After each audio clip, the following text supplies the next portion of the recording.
xuống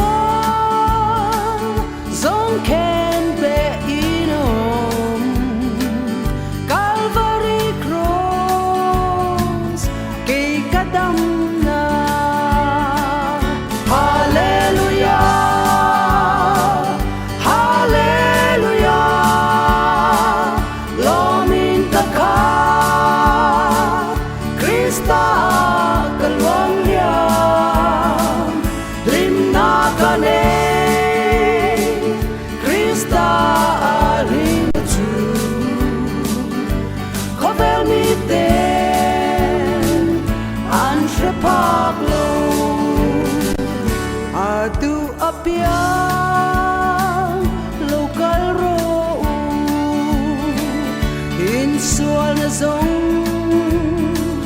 zong ten and kan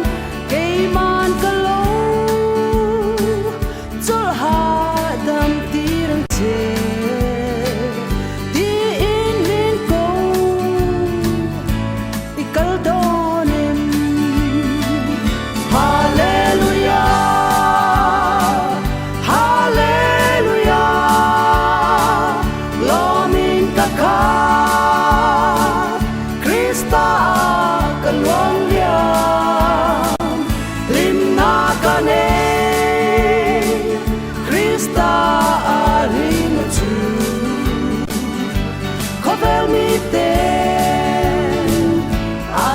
Paglo kay kakalsedo lalpan min ko nalama dyan kovel mi ten min muse tin mase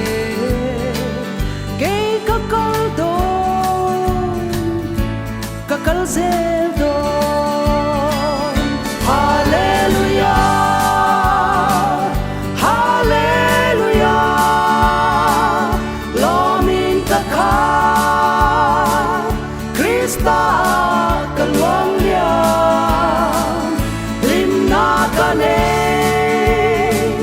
Krista aring chu kovel mi ten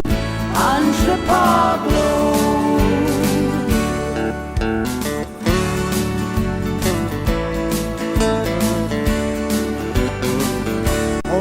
Lisu min khoai zero kava vai na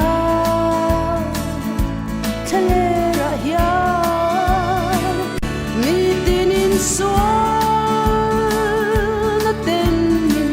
jin vela iram ten lo klawe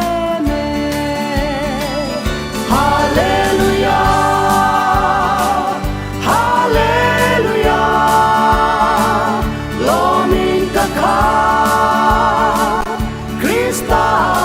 kalwang liang lim na kane Krista aring chu kovel mi ten an shrepaglo